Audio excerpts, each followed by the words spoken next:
I'll write an interesting 800-word story for part 1. First contact of your HFY Sci-Fi story in third-person style, using simple English and Korean names. The sky turned bright one Tuesday morning. People around the world looked up and saw huge ships hanging in the air. They were smooth and silver, shaped like tall buildings turned sideways. News stations everywhere stopped their normal shows. "Unknown objects have appeared in our skies," said the worried reporter on TV as Han watched from his living room in Seoul.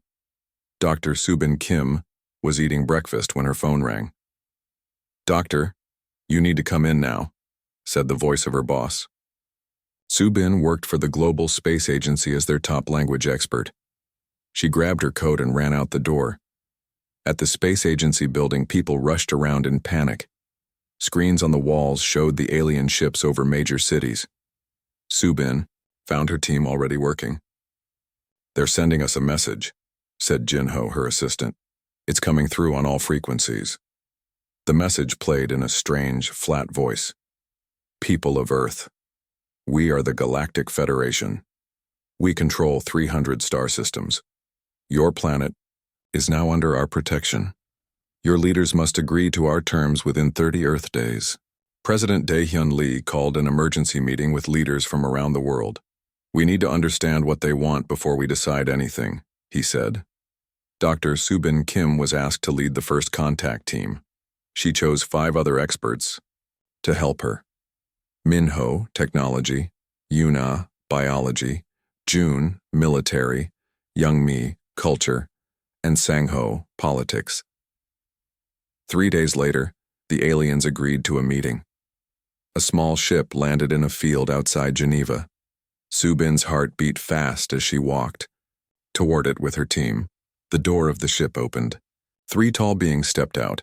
They had pale blue skin and 4 arms each. Their eyes were large and black. They wore simple white clothes with strange symbols. "I am Overseer Kal of the Galactic Federation," said the one in front. Its voice sounded like it came from a computer. "We bring civilization to primitive worlds like yours." Subin bowed slightly. "I am Dr. Subin Kim. We welcome you to Earth and wish to learn more about your federation." The aliens looked at each other. "Your planet has resources we need. In exchange for these resources, we will give you basic technology and protection." "What resources do you want?" asked Sangho. "Water, minerals, 20% of your food production." Subin kept her face calm, but she felt worried. "That is a lot to ask.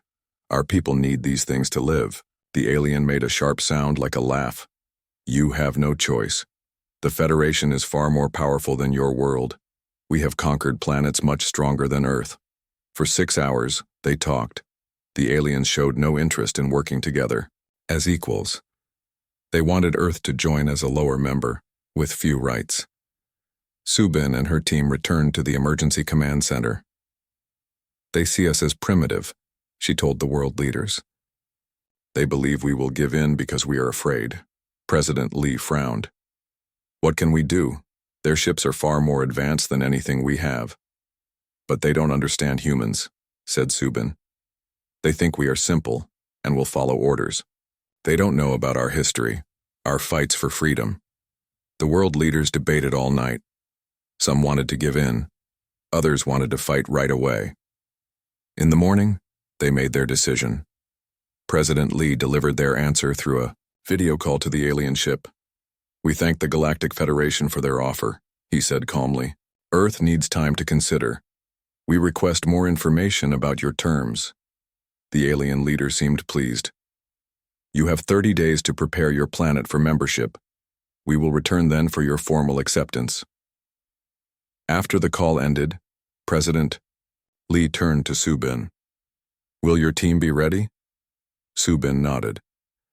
"The aliens think we're using this time to accept our fate. They don't realize we're studying their technology from the broadcast signals. Minho has already found weaknesses in their ship designs. And the global defense system? Work has begun. All countries are sharing their best technology. The aliens don't know that humans become most creative when challenged." As the alien ships left Earth's orbit, Subin watched through the command center window.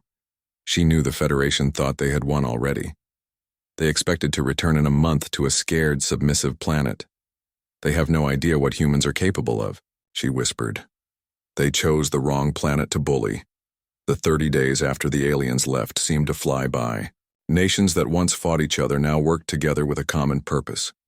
In meeting rooms and laboratories around the world, people shared ideas and resources like never before.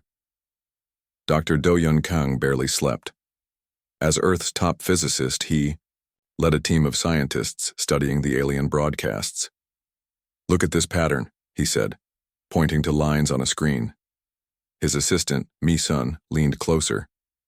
"They use a different form of energy than we do," said Mi-sun, "but the basic principles are similar." Do-Yun nodded. "Which means we can adapt our technology to match theirs, at least partly. In military bases worldwide, soldiers trained with new weapons based on the alien designs. General Jae-woo Park watched his troops practice. "Again," he called when they finished. "We need to be faster." His second-in-command, Captain Hae-jin, checked her watch. "Sir, they've been training for 14 hours straight." "The aliens won't. Give us rest breaks," said Jae-woo. "But you're right. 4 hours sleep, then back to work." President Lee called daily meetings with world leaders. Today they met in an underground room safe from alien spying. "How are the defense satellites?" asked the Indian Prime Minister. 64 are ready," said President Lee. "We need at least 100. The new factories in Brazil and Kenya will finish 20 more this week," said another leader. Subin Kim, now the head of Earth's first contact office, entered the room. "We have news. The Federation has sent scout ships to check on us. They're staying at the edge of our solar system."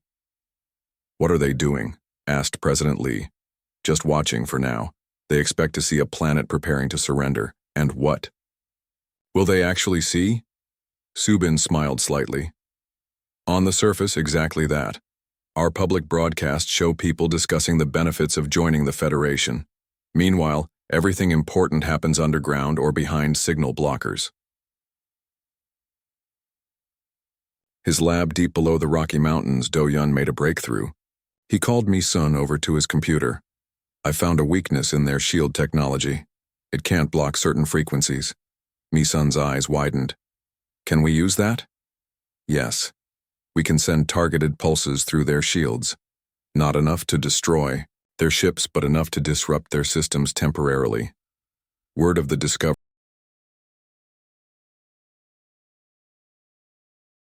2 weeks before the deadline, the first scout ship entered Earth's atmosphere. It flew over major cities, recording everything. In New York, people looked up and continued their normal activities. Underground, weapons tracked the ship's every move. The scout landed in Beijing's main square. Crowds gathered, keeping a respectful distance. Local officials greeted the 3 aliens who stepped out. "We come to check on your preparation," said the alien leader. "We are ready to discuss terms," said the Chinese official, bowing slightly. The aliens toured the city, seeing exactly what Earth wanted them to see. People going about normal lives. Some protest signs against giving in to aliens, but mostly acceptance. What they didn't see were the weapons hidden in everyday objects, the new communication devices in everyone's pockets, the defensive systems built into ordinary buildings. The scout ship visited 5 more cities before returning to space. In the command center, Subin watched it leave. "They suspect nothing," she said. "Are you sure?" asked President Lee. "Their technology is advanced, but their thinking is simple. They've conquered hundreds of worlds the same way.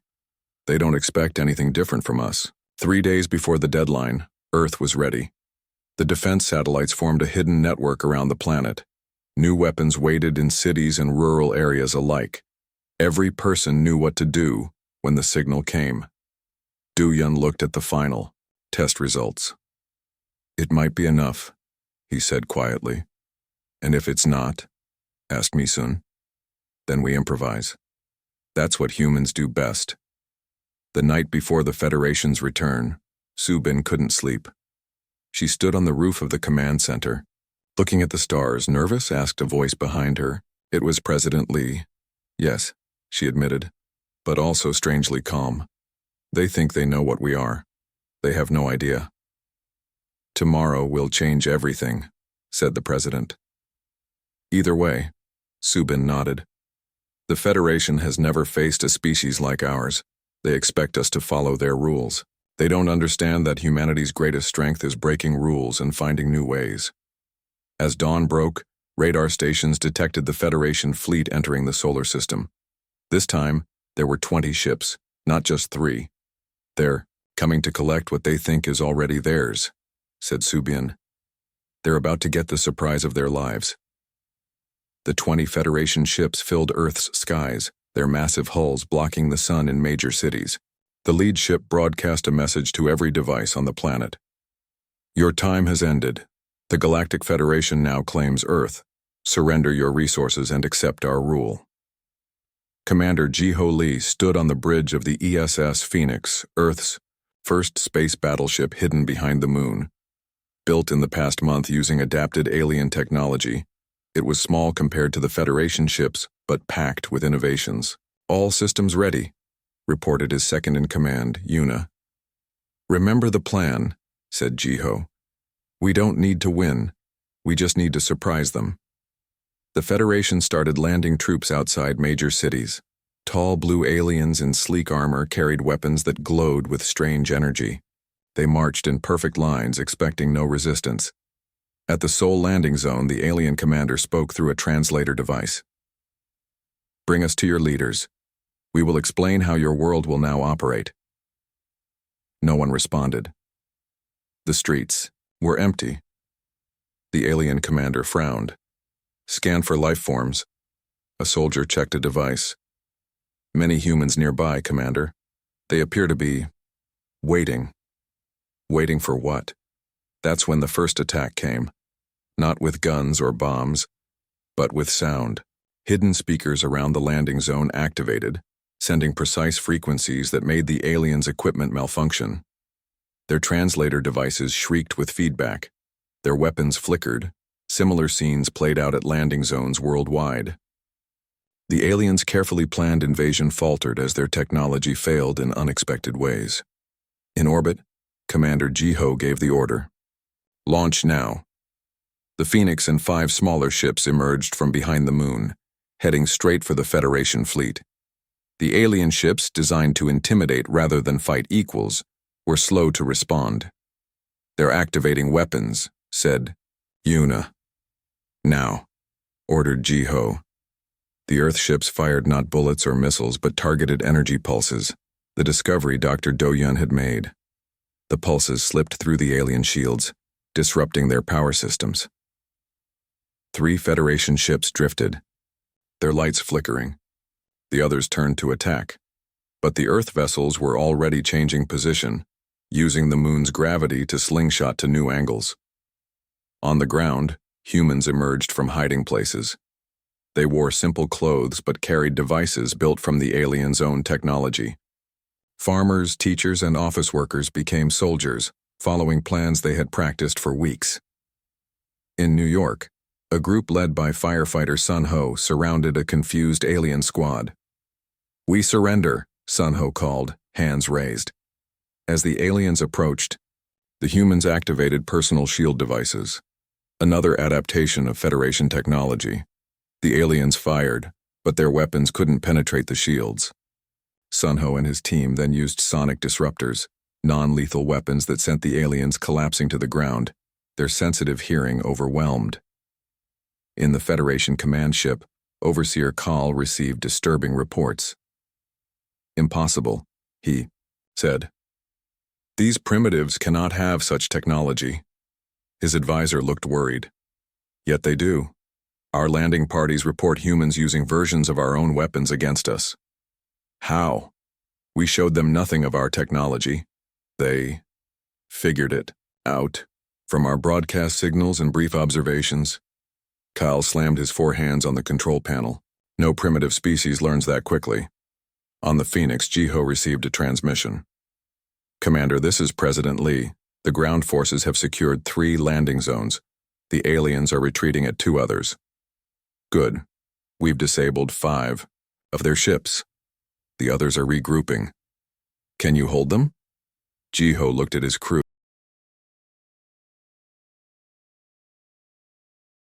In a month. We'll do more than hold them. We'll push them back. The Federation ships formed a battle line preparing a coordinated attack, but the Earth vessels didn't follow expected tactics. Instead of meeting force with force, they separated, each taking unpredictable paths. They're confused, said Yuna. Their battle computers can't predict our movements. Jiho nodded. Because we're not following any standard pattern. Deploy the drones. Thousands of small drones launched from the Earth ships swarming toward the Federation vessels. Too small to target effectively, they attached to the hulls and began interfering with sensors and communications. By nightfall, the first day of the invasion had become a disaster for the Federation. 7 of their ships were disabled. Their ground forces were either captured or in retreat. Overseer Cal sent an emergency message to Federation headquarters. Earth resistance unexpected and effective. Request reinforcements. These humans are different. In the command center, President Lee looked at the battle reports. 1 day, he said. We held them for 1 day. Subin nodded. And tomorrow we push back harder. The Federation has never faced a species that adapts so quickly. They don't understand what they've awakened. Outside, people celebrated the small victory, knowing the real war had just begun. 3 weeks into the conflict, the Federation sent reinforcements, 30 more ships. They expected to crush Earth's resistance quickly. They were wrong. In the underground lab complex near Mount Fuji, Dr. Doyun Kang studied a captured alien engine. Engineers and scientists from 12 countries worked beside him, each bringing unique ideas. The Federation uses the same technology for everything, said Doyun. They haven't changed their basic designs in centuries. His colleague, Han Yul, nodded. They stopped innovating. Why improve when you're already the strongest? That's their mistake, said Doyun. Humans never stop trying to improve. The captured engine revealed a key secret. The Federation's faster-than-light drives worked by bending space, but they used far more energy than necessary. Look at this, said Doyun, pointing to his computer model. If we reroute the power flow here and here, we can make it 40% more efficient. Hanul's eyes widened. Could our ships go faster than theirs? Much faster, said Doyun with a smile. Meanwhile, Commander Jiho's fleet had grown to 20 ships, all built using the more efficient designs. They didn't match the Federation's size, but they were faster and more nimble. During the battle of Mars orbit, Jiho's tactics confused the Federation commanders. Earth ships appeared and disappeared, striking from unexpected angles. They're not following any battle pattern in our database, complained a Federation captain to Overseer Kal. They must be following some pattern, Kal insisted. But they weren't. Each Earth ship captain made decisions based on the moment, adapting to changing conditions. The Federation ships programmed to follow strict battle plans couldn't adjust quickly enough. On the ground, humans showed the same flexibility. When the Federation landed troops in Brazil, they found the cities empty. They declared victory, not realizing the population had hidden in the Amazon rainforest. From there, small groups launched hit-and-run attacks, disappearing before the aliens could respond. In the Federation Council chamber, far from Earth, leaders argued about the unexpected war. How are these primitives beating our forces? Demanded the Supreme Overseer. They adapt, said the Science Minister. They learn our technology and improve it. They don't fight according to any rules. Impossible, no species develops that quickly. This one does. And there's something else. Several of our member species are expressing admiration for the humans. Admiration? For these savages? They see humans as free thinkers, not bound by tradition. Some even question whether our way is best. On Earth, the tide was turning. Federation ships retreated from low orbit after losing 12 vessels. In a surprise attack, ground forces abandoned their positions in Europe and Asia. Subin Kim, now coordinating global resistance, received visitors from an unexpected source, 3 representatives from Federation member species. "We come in secret," said the leader, a tall green being. Many in the Federation admire how Earth has resisted. Some wish to learn from humans. "Learn what?" asked Subin. "How to think differently. Our societies follow patterns thousands of years old. You humans change and adapt constantly." This gave Subin an idea. She brought the proposal to President Lee and the World Council. "We don't need to defeat the entire Federation," she explained. "We just need to show them a different way is possible." The next day, Earth launched its boldest move. Instead of attacking Federation ships, 5 Earth vessels jumped to light speed and appeared at the edge of Federation space. They broadcast a message to all planets. "We are humans from Earth. We offer friendship and new ideas to any who wish to talk. The Federation Council doesn't own the galaxy. Together we can build something better." The response was immediate. 3 Federation member species broke away, declaring themselves independent. 5 more demanded the Council end the war with. Earth Overseer Kal received the news with shock. "This is not a military defeat, it's a cultural one." In the command center on Earth, Subin watched the Federation fleet begin to withdraw. "They finally understand," she said. "Our strength isn't our weapons. It's our ability to change, to imagine new possibilities." President Lee nodded. "The Federation has ruled the same way for thousands of years. They never expected a young species to show them a different path." As the last Federation ships left Earth's orbit, humanity began preparing for a new role in the galaxy, not as conquerors, but as innovators, bringing fresh ideas to civilizations that had forgotten how to dream. 6 months after the Federation's retreat, Earth hosted the first Galactic Peace Summit.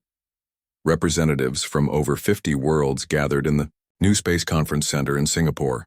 The building itself symbolized humanity's approach, a blend of traditional architecture with new materials developed from alien technology. Subin Kim, now Earth's ambassador to galactic affairs, walked through the Grand Hall. Beings of all shapes, sizes, and colors mingled, speaking through translator devices. Many nodded respectfully as she passed. "Ambassador Kim," called a voice. It was Overseer Kal, now representing only his home planet after the Federation's partial collapse. "Your world has changed everything." Subin smiled politely. Change was needed. The old system helped some worlds but hurt many others. "But such rapid change brings chaos," said Kal.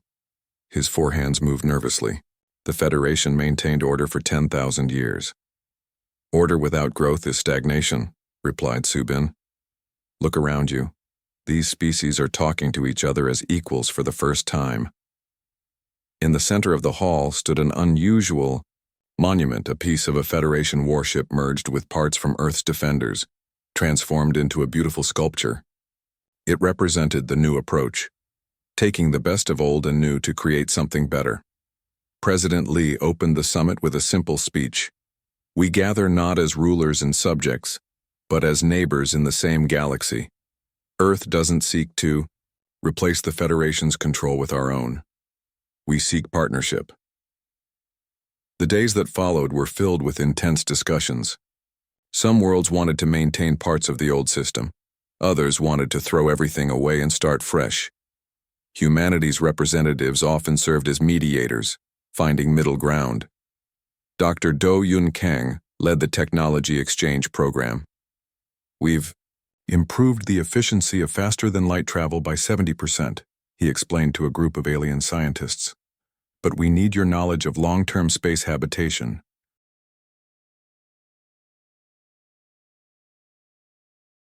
The alien scientists were amazed by human creativity, but offered wisdom from their 1,000-year histories. This exchange of ideas became the foundation of the new order, each species contributing their strengths. Commander Ji-Ho Lee worked with military leaders from 15 worlds to form a new defense alliance. "We protect each other," he said, "not rule each other." Many Federation worlds were shocked when Ji-Ho suggested including less advanced species in the alliance. "But they have," Nothing to offer, protested one admiral. Everyone has something to offer, Jiho replied. Sometimes the simplest perspective solves the most complex problem. By the summit's end, the Galactic Cooperative emerged, a new organization where membership was truly equal. The old Federation's strict hierarchy was replaced with a system where each world had a voice. Subin found President Lee watching from a balcony as representatives signed the new charter. "Do you think it will last?" she asked. "Nothing lasts forever," said the president. "But it's a better start than the old system. And when this one needs changing, I hope whoever does it remembers what we learned." "Which is?" "That strength comes in many forms. The Federation thought power came from technology and size. We showed them that adaptability, creativity, and cooperation are stronger." As the summit ended, Subin received a message from an unexpected source. The Supreme Overseer of the former Federation requesting a private meeting. In a small garden room, the Supreme Overseer waited. Unlike Kayal, this being had 6 arms and deep purple skin. Its eyes showed age and wisdom. "You have accomplished the impossible," said the Overseer. "In 6 months you've changed what we built over 10,000 years. We had no choice," Subin replied. "You gave us none." "True. And that was our greatest mistake. We saw you as primitive because you were young. We failed to see that youth brings energy and new ideas." The Overseer handed Subin an ancient device. "This contains the locations of 17 developing worlds we were planning to harvest. I give it to you because I believe your cooperative will help them grow instead of exploiting them." Subin accepted the device. "Every species deserves the chance to find their own path." "The galaxy will be very different now," said the Overseer. "The old Federation believed in control. You humans believe in possibility." As ships departed Earth, after the summit, they carried not just delegates but ideas. The new Galactic Cooperative spread across the stars, not through conquest, but through invitation. Worlds that once feared each other now shared knowledge and resources. And Earth, once considered a primitive backwater, became known as the world that didn't just resist